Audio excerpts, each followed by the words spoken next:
माननीय सदस्यगण, मैं माननीय राज्यपाल महोदय का हरियाणा विधानसभा में पहुंचने पर हार्दिक स्वागत करता हूं और प्रार्थना करता हूं संबोधित करें।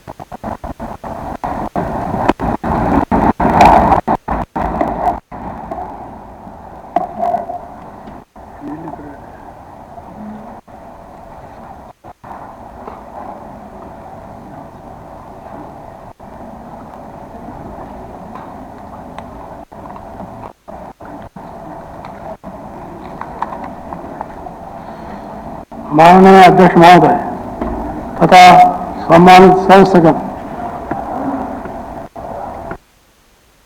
15वीं हरियाणा विधानसभा के प्रथम सत्र को संबोधित करते हुए मुझे अत्यंत हर्ष का अनुभव हो रहा है। इस गरिमामय सदन के सदस्य बनने पर मैं आप सबको शुभकामनाएं देता हूं तथा आपका हार्दिक अभिनंदन करता हूं।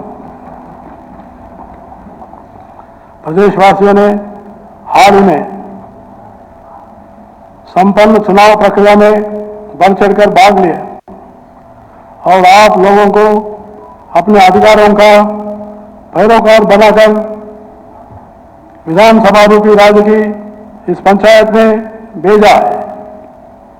मुझे विश्वास है कि विधायक के रूप में आप सभी अपने दायित्वों का निर्वहन पूरी निष्ठा और समर्पण भाव से करेंगे। इस 15वीं विधानसभा के 90 सदस्यों में 40 सदस्य ऐसे हैं जो पहली बार चुनकर आए। मैं उन सभी सदस्यों का विशेष स्वागत करता हूं। 14वीं विधानसभा में नवरत्न रूपी 9 महिला सदस्य चुनकर आई थी। मुझे बहुत खुशी है कि इस बार यह संख्या करीब 1.5 गुना बढ़कर 13 हो गई है।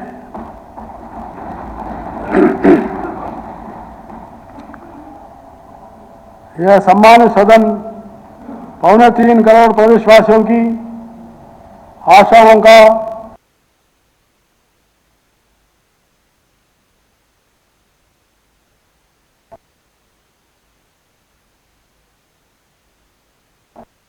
प्रदेश में हुए निष्पक्ष और शांतिपूर्ण चुनावों के लिए राज्य के जागरूक मतदाता, भारत निर्वाचन आयोग और चुनाव प्रक्रिया से जुड़े सभी अधिकारी व कर्मचारी विशेष बधाई के पात्र हैं। मेरी सरकार को इन चुनाव में ऐतिहासिक और निर्णायक जनादेश मिला है। यह जनादेश सरकार की मौजूदा नीतियों और कार्यक्रमों में प्रदेशवासियों की अटूट विश्वास और निष्ठा की पुरजोर अभिव्यक्ति है। यह इस बात का परिचायक है कि लोग भ्रष्टाचार मुक्त और पारदर्शी शासन तथा सर्वसमावेशी विकास के पक्षधर हैं।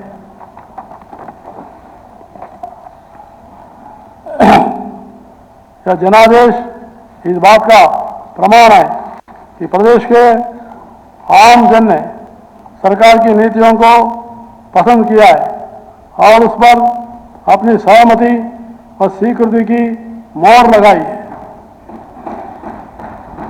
हमारे प्रदेश के इतिहास में पहली बार ऐसा हुआ है कि किसी सरकार पर लगातार तीसरी बार भरोसा जताया गया है।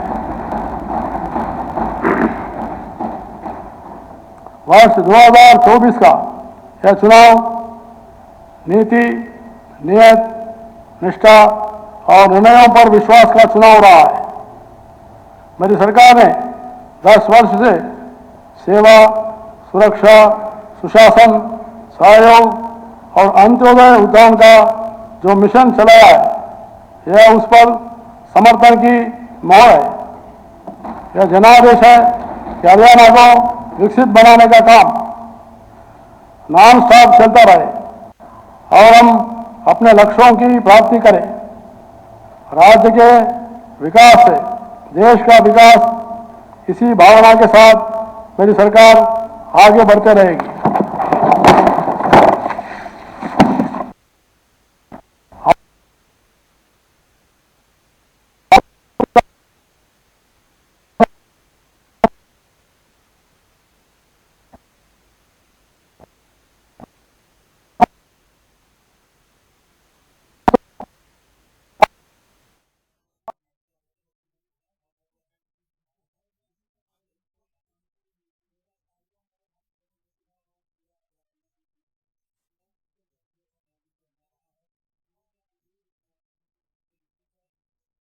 आज से हरियाणा विधानसभा का शीत सत्र शुरू हो चुका है। फिलहाल ये तस्वीरें भी आपको दिखा रहे हैं हरियाणा विधानसभा की, जहां पर राज्यपाल बंडारू दत्तात्रेय का अभिभाषण जारी है। का मूल मंत्र हमारे हर काम में झलक रहा है। हरियाणा को देश का एक जीवंत, गतिशील और उदयमान राज्य बनाना मेरी सरकार की परिकल्पना है। यह परिकल्पना ऐसी हरियाणा की है जहां खेतों में भरपूर पैदावार हो, औद्योगिक विकास का पहिया निरंतर गतिशील रहे, युवाओं के लिए रोजगार के भरपूर अवसर हो, बहन बेटियां सुरक्षित, सशक्त और स्वाभिमानी हो। एक ऐसा हरियाणा जहां किसान को उसकी फसल का पूरा दाम मिले, हर हाथ को काम मिले, व्यापारी का कारोबार फले फूले, जरूरतमंदों को तरक्की का दूर लाभ मिले और कोई भी अपने को उपेक्षित अनुभव न करे। मेरी सरकार ने माननीय प्रधानमंत्री श्री नरेंद्र मोदी जी के सबका साथ, सबका विकास और सबका विश्वास के मूल मंत्र पर चलते हुए प्रदेश में हर वर्ग को आगे बढ़ने के समान अवसर प्रदान किए। उन्होंने गरीब, युवा, महिला व किसान को विकसित भारत के 4 स्तंभ माना है। मेरी सरकार ने अपनी नीतियों का रुख इन स्तंभों को मजबूत करने की दिशा में मोड़ा है। सरकार की कोशिश लोगों को उनके लिए बनी हर सरकारी योजना का लाभ पहुंचाने की है और यही उनके उद्यान व कल्याण का मार्ग है। जब सरकार इस इच्छा शक्ति के साथ काम करे कि सरकारी योजना से एक भी पात्र व्यक्ति छूटे नहीं, तो खजाने से निकले हर पैसे का सदुपयोग जनहित में होता है। एक दशक पहले के हरियाणा और आज के हरियाणा में अंतर दर्पण की तरह साफ है। प्रति व्यक्ति आय का विषय हो या फिर उद्योगों का विकास, सामाजिक सुरक्षा और जन कल्याण की बात हो या फिर कृषि में नवाचार की पहल, आज हर मामले में राष्ट्रीय फलक पर हरियाणा की दमदार उपस्थिति नजर आती है। विज्ञान और प्रौद्योगिकी के मणिकांचन संयोग से आज हमारा कृषि प्रधान प्रदेश पूरे वेग से प्रगति पथ पर अग्रसर है। यह परिकल्पना कोई नहीं है। मेरी सरकार इस परिकल्पना को करने के लिए बाकायदा रणनीति बनाई हुई है।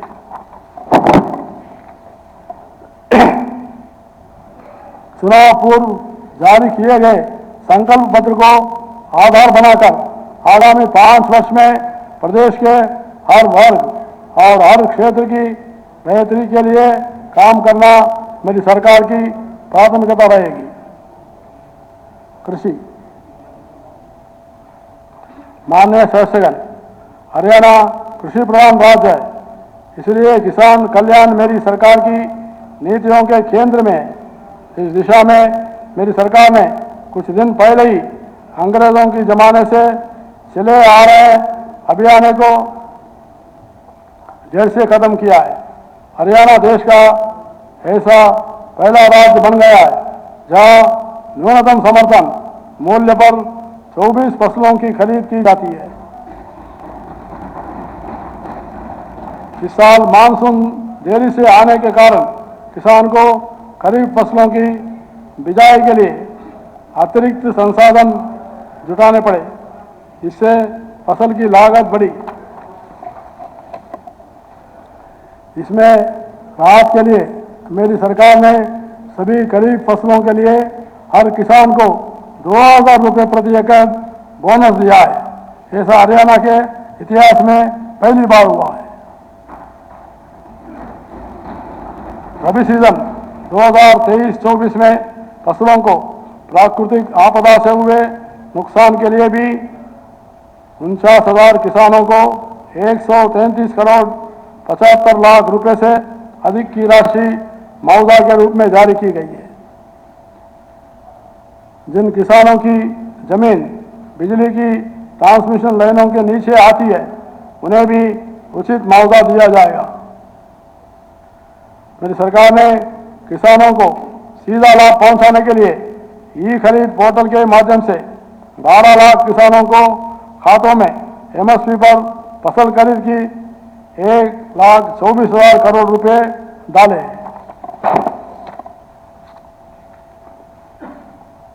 मेरी सरकार प्रदेश की वर्तमान जरूरतों को देखते हुए अपनी कृषि व्यवस्था में बदलाव कर रही है।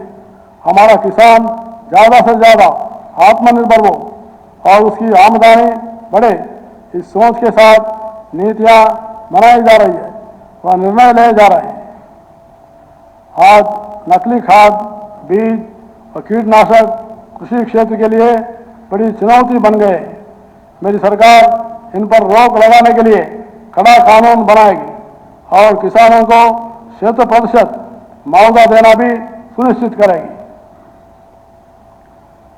सिंचाई की कमी को देखते हुए कम पानी में उगने वाले फसलों को प्रोत्साहित देने के लिए मेरी सरकार धान की जगह अन्य फसल बोने या खेत खाली रखने पर भी 10,000 रुपये प्रति एकड़ की राशि देगी। मेरी सरकार किसान उत्पादक संघ, एफपीओ और पैक्स जैसे सहकारी संगठनों का एक बड़ा नेटवर्क बना रही है। सरकार अत्याधुनिक 500 सीएम पैक्स स्थापित करेगी और किसानों को प्रशिक्षण, विपणन और वित्तीय सेवाओं के लिए वन स्टॉप सेंटर का कार्य करेंगे। कृषक समूहों को और पैक्स को अनाज भंडार के लिए गोदाम बनाने के हेतु 1 करोड़ रुपए तक का ब्याज मुक्त ऋण प्रदान किया जाएगा। किसानों को 48 घंटे के भीतर डीबीटी के माध्यम से फसल खरीद का भुगतान सुनिश्चित करेंगे।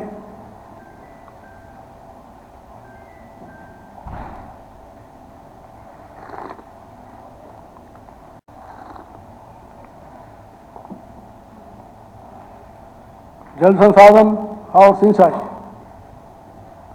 माननीय सदस्यगण, पानी की कमी आज विश्वव्यापी समस्या बन चुकी है। इसलिए मेरी सरकार पानी की एक एक बूंद का इष्टतम उपयोग करने तथा वितरण में होने वाली पानी की बर्बादी को रोकने के लिए प्रतिबद्ध है। इसके लिए नहरों के बुनियादी ढांचे में सुधार जारी रखा जाएगा। सूक्ष्म सिंचाई 19,716 तालाबों के जीर्णोद्धार, गंदे पानी के उपचार एवं प्रबंधन की नीतियां जारी रखी जाएगी। मेरी सरकार रावी ब्यास नदियों के पानी का अपना वाहिद भाग प्राप्त करने और सतलुज यमुना लिंक नहर को पूरा करवाने के लिए प्रतिबद्ध है तथा इस मामले में निरंतर ठोस पैरवी की जा रही है। महिला एवं बाल विकास। माननीय सदस्यगण, प्रदेश में आंगनवाड़ी कार्यकर्ताओं के मानदेय में 750 रुपये और सहायिकाओं को मानदेय में 400 रुपये मासिक की बढ़ोतरी की गई है। 10 वर्ष का अनुभव रखने वाली आंगनवाड़ी कार्यकर्ताओं को 14,750 रुपये, 10 वर्ष से कम अनुभव वाली आंगनवाड़ी कार्यकर्ताओं तथा मिनी आंगनवाड़ी कार्यकर्ताओं को 13,250 रुपये और सहायिका को 7,900 रुपये मानदेय दिया जा रहा है। माननीय प्रधानमंत्री श्री नरेंद्र मोदी जी के द्वारा वर्ष 2015 में पानीपत की ऐतिहासिक तरह से शुरू किए गए बेटी बचाओ बेटी पढ़ाओ अभियान ने प्रदेश में जागरूकता बढ़ाने में महत्वपूर्ण भूमिका निभाई है। इस अभियान के फलस्वरूप प्रदेश में लिंगानुपात वर्ष 2014 के 871 से सुधरकर 900 से अधिक हो गया है। महिला कर्मचारियों को घर के समीप ही काम करने की सुविधा देने के लिए ग्रुप सी व डी की महिला कर्मचारियों को उनके मनचाहे जिले में तैनात करने के लिए नीति लागू की जाएगी। रात्रि शिफ्ट में काम करने वाली सभी महिलाओं को सुरक्षित परिवहन सुविधा भी प्रदान की जाएगी। युवा कल्याण एवं रोजगार माननीय सदस्यगण, मेरी सरकार प्रदेश के हर युवा को बड़े सपने देखने और उन्हें साकार करने के लिए जरूरी माहौल बनाने का काम निरंतर कर रही है। बीते 10 वर्ष में ऐसी हर रुकावट को हटाया गया है जिसके कारण युवाओं को लटकना या भटकना पड़ता था। सरकार ने ग्रुप सी व डी की भर्तियों में इंटरव्यू को खत्म किया है। साथ ही योग्यता के आधार पर भर्ती अभियान चलाकर बिना पर्ची के 1,70,000 से अधिक युवाओं को सरकारी नौकरी देकर उनका मनोबल बढ़ाया है। मेरी सरकार ने हाल ही में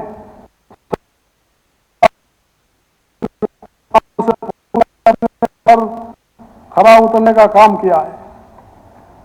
सरकार ने आउटसोर्सिंग पॉलिसी पार्ट 1 और पार्ट 2 सहित HKRN के तहत कार्यरत लगभग 1,20,000 अनुबंधित कर्मचारियों की सेवाओं को सेवानिवृत्ति की तिथि तक सुरक्षित रखने की गारंटी दी है। मेरी सरकार 2 लाख युवाओं को सरकारी नौकरी देने के लिए संकल्पबद्ध है।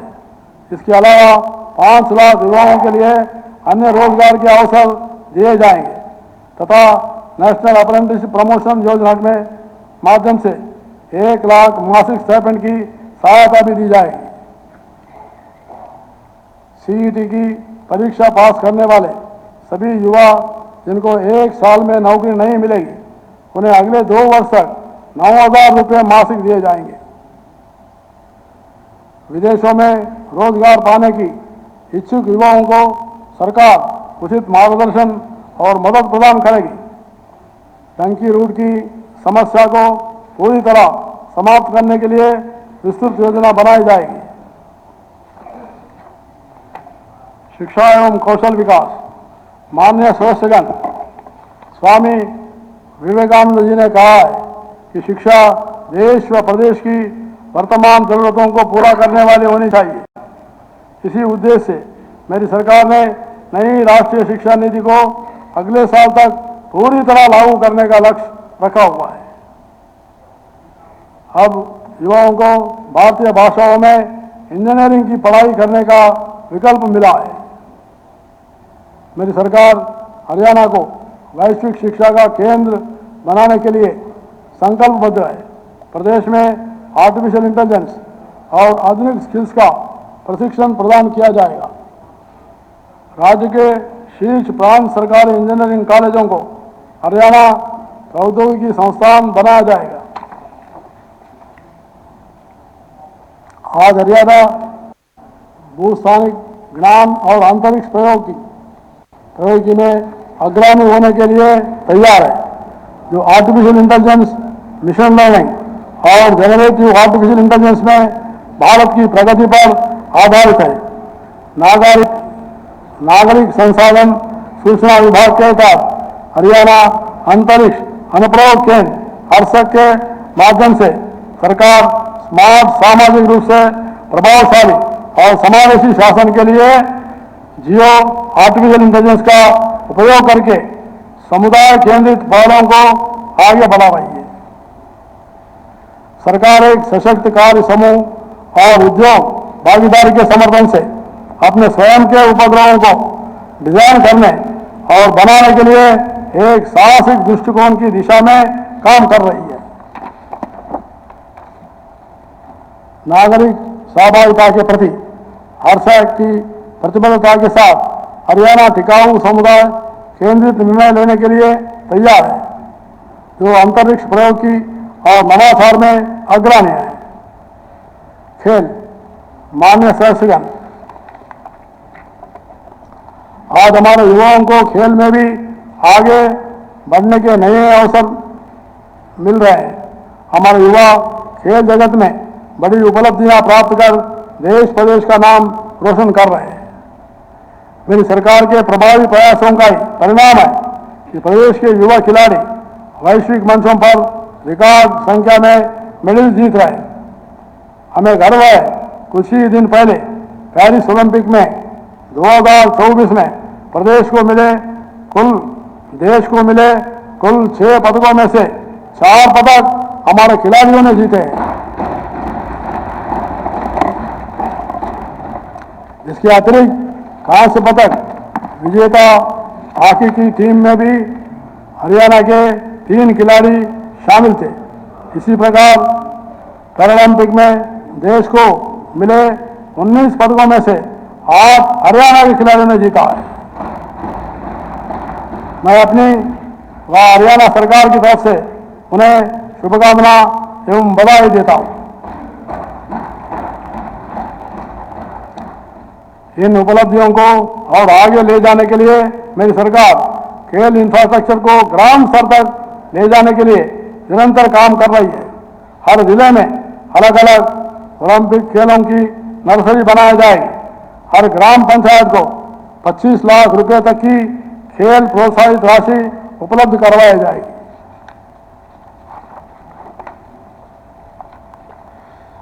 वीरों का सम्मान,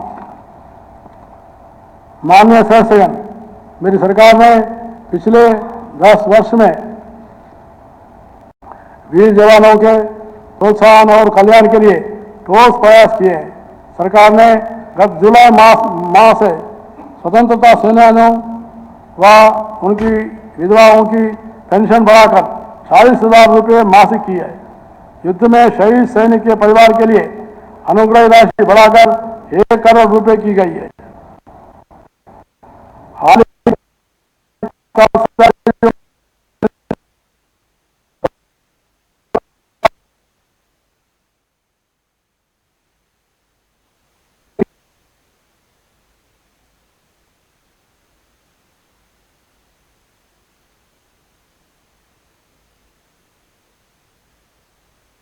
हरियाणा विधानसभा की तस्वीरें आपको दिखा रहे हैं, जहां पर फिलहाल शीत सत्र का आगाज हो चुका है और सत्र के आगाज के साथ ही राज्यपाल बंडारू दत्तात्रेय का अभिभाषण जारी है। वो लाइव तस्वीरें भी हम आपको दिखा रहे थे। वीर उड़ान योजना के तहत पूर्व सैनिकों को व्यावसायिक परीक्षण और कौशल प्रमाण पत्र करने के लिए डीबीटी के माध्यम से एक मुश्त 50,000 रुपये प्रदान किए जाएंगे। जय जवान आवास योजना के तहत पूर्व सैनिकों के लिए आवास बनाने के काम में तेजी लाई गई है। सबसे पहले सबसे गरीब का उत्थान।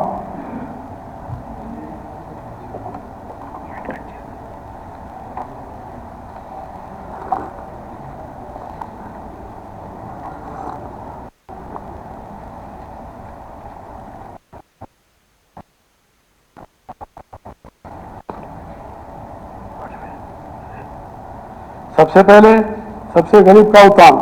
माननीय सदस्यगण, बाबा साहब डॉक्टर भीमराव अंबेडकर जी का मानना था कि किसी भी समाज की प्रगति निचले तबकों की प्रगति पर निर्भर है। मेरी सरकार समाज के सभी पिछड़े और वंचित वर्गों के कल्याण उत्थान के लिए प्रतिबद्ध है।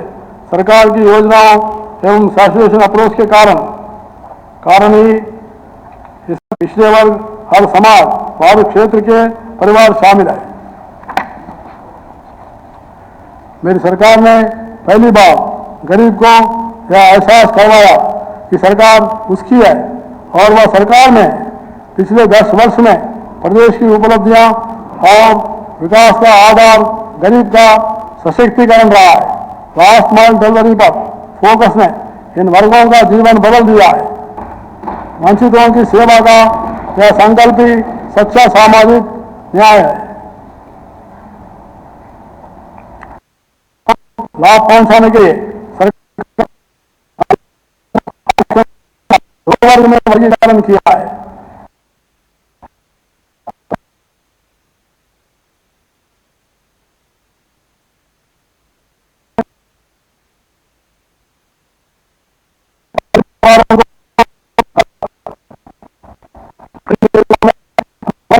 केवल 5 दिया जाता है। खोला गया है। इस पोर्टल पर अभी तक परिवारों द्वारा पंजीकरण करवाया गया है। इनमें से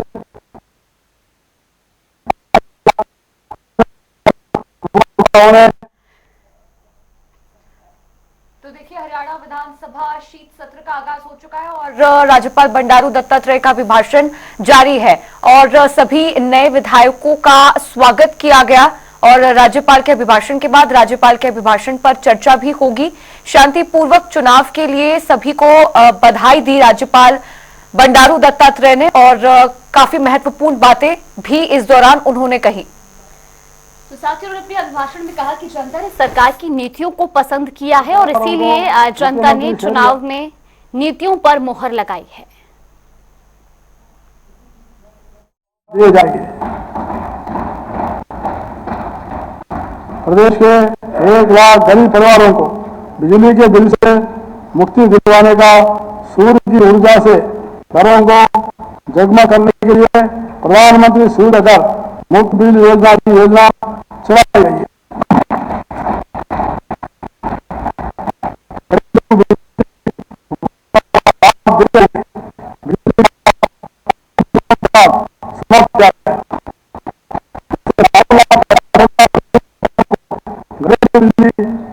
बिलों में 2% से 91% तक।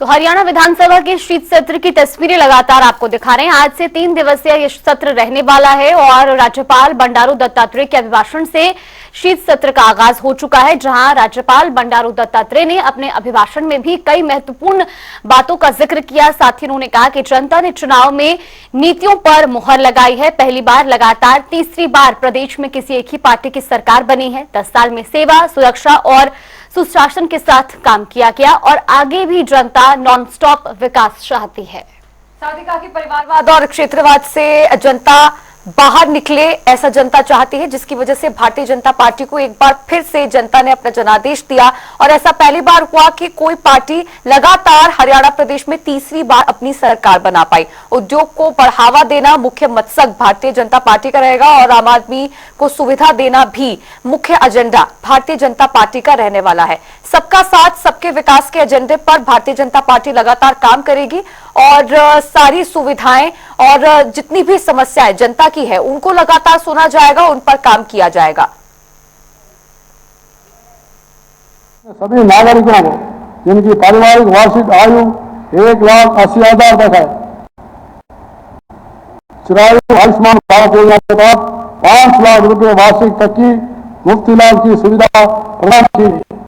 साथ ही योजना के विस्तार के अंतर्गत राज्य के सभी परिवार की वार्षिक आय 1,80,000 से 3 लाख तक है, उन्हें 1,500 रुपए के वार्षिक अंशदान पर इस योजना का लाभ प्रदान किया जा रहा है। अब इसे बढ़ाकर 10 लाख रुपए वर्ष किया जाएगा। प्रदेश के हर परिवार के स्तर 70 वर्ष से अधिक आयु के सदस्यों को 5 लाख रुपए के मुफ्त इलाज की सुविधा भी प्रदान की जा रही है। हर्ष का विषय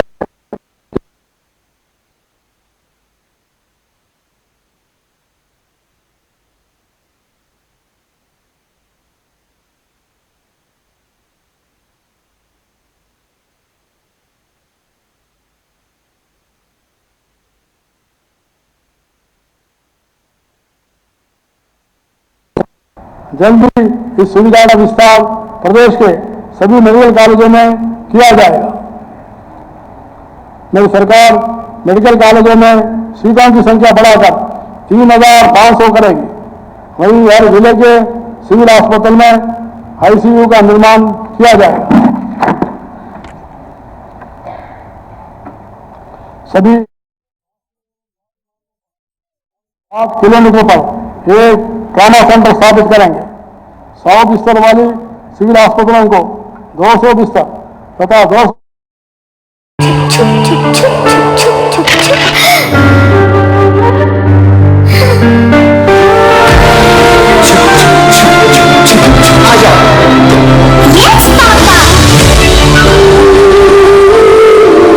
जिंदगी किसी के लिए नहीं रुकती, हम भी आपको कहां रुकने देंगे। जिंदगी के हर मोड़ पर LIC है तो इंश्योर है। LIC हर पल आपके साथ। नियमों और प्रक्रियाओं को खत्म कर दिया है। इससे आज हरियाणा देश विदेश के निवेशकों की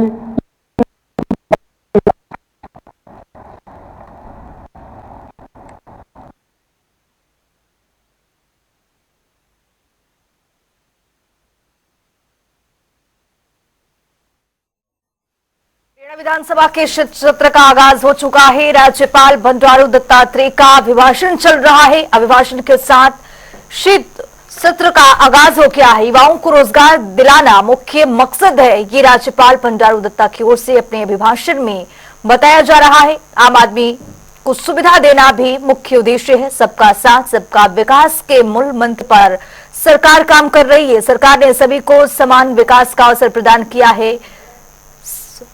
गांवों के 50,000 युवाओं को नौकरी देने के लिए उद्यमियों को विशेष प्रोत्साहन दिया जाएगा।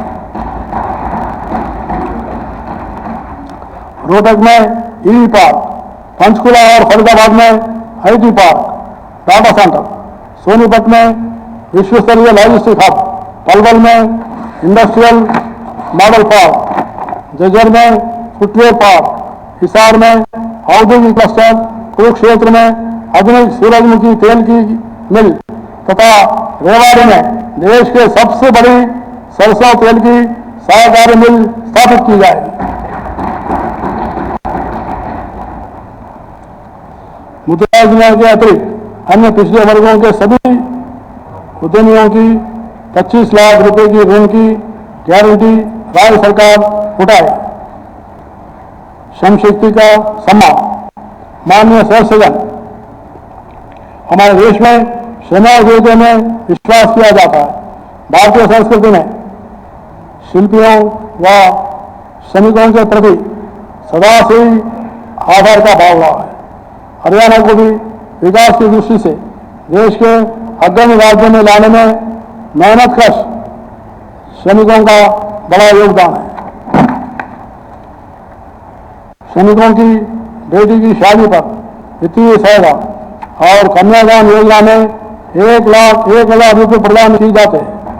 अब बेटी के विवाह से 3 दिन पहले 75,000 रुपये की राशि देने की नई पहल की है। शेष 26,000 रुपये की राशि विवाह प्रमाण पत्र जमा करने के बाद जारी कर दी जाएगी।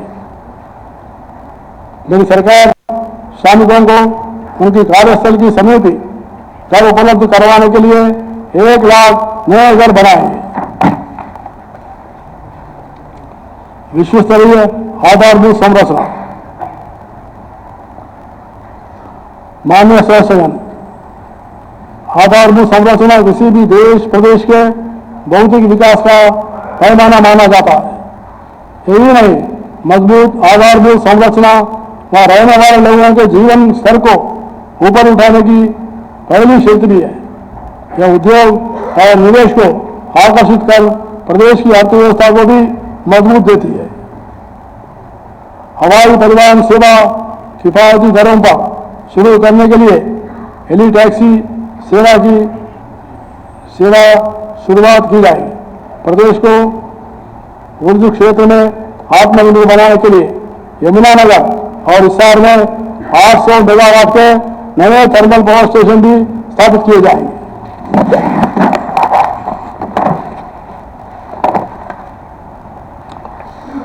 हमारी धरोहर हमारी विरासत। माननीय सदस्यगण, मेरी सरकार भौतिक विकास के साथ प्रदेश की विरासत और महान सांस्कृतिक धरोहर को भी संजोने का काम कर रही है।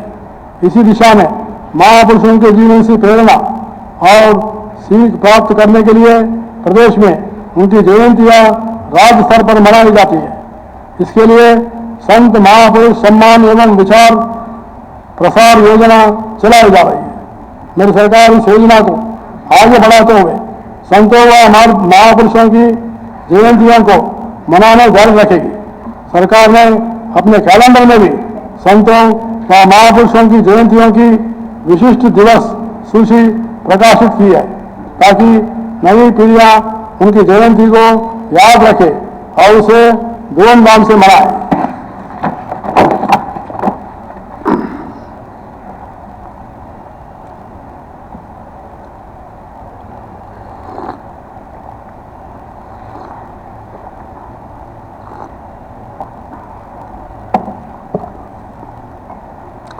पिछले कई वर्षों से अंतर्राष्ट्रीय गीता महोत्सव का आयोजन धर्म क्षेत्र कुरुक्षेत्र के अलावा विदेश में भी किया जा रहा है।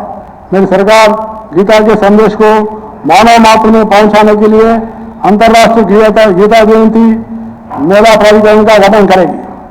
ज्योतिसर में चल रही महाभारत 3 परियोजना पर तेजी से काम करे।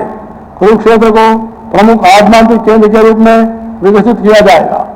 मेरी सरकार सरस्वती नदी को पुनः जीवित करने के लिए उसके जल बहाव को बहाल करेगी। तीर्थ भारतीय संस्कृति के जीवन की ऊर्जा की स्रोत है। इसलिए मेरी सरकार तीर्थों के दर्शन के लिए मुख्यमंत्री तीर्थ यात्रा योजना के तहत बुजुर्गों को अयोध्या में भगवान श्री रामलाल जी के दर्शन के लिए सरकार के खर्च पर लेकर जाएगी। अब इस योजना का विस्तार करते हुए माता वैष्णो देवी और शिरडी जैसे अन्य तीर्थ स्थलों को भी इस योजना में शामिल किया जाएगा।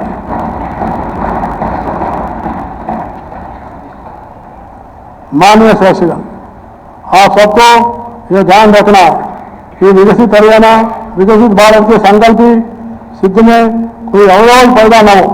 इसलिए मुझे भरोसा है कि आप इस माननीय सदन के समय के फल का सदुपयोग करते हुए जनहित को प्राथमिकता देंगे। आप सभी जानते हैं कि आज का समय हर प्रकार से प्रदेश के नॉन स्टॉप विकास के लिए अनुकूल है। आने वाले समय में हरियाणा की यह विधानसभा का क्या निर्णय लेती है, क्या नीतियां बनाती है, इस पर पूरे प्रदेश की नजर है।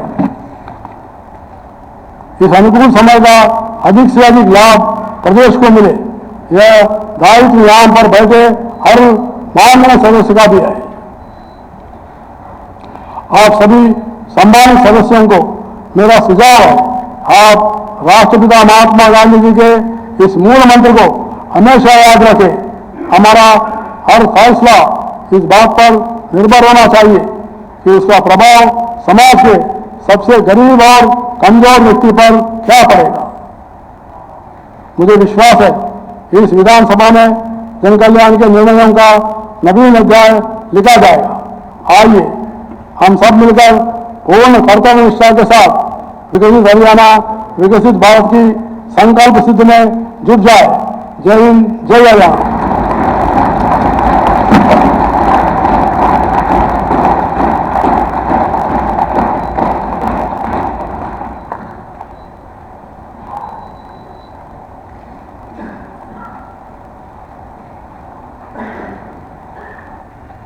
माननीय सदस्यगण, मैं माननीय राज्यपाल महोदय द्वारा सदन में उनके द्वारा दिए गए अभिभाषण पर हार्दिक आभार प्रकट करता हूं।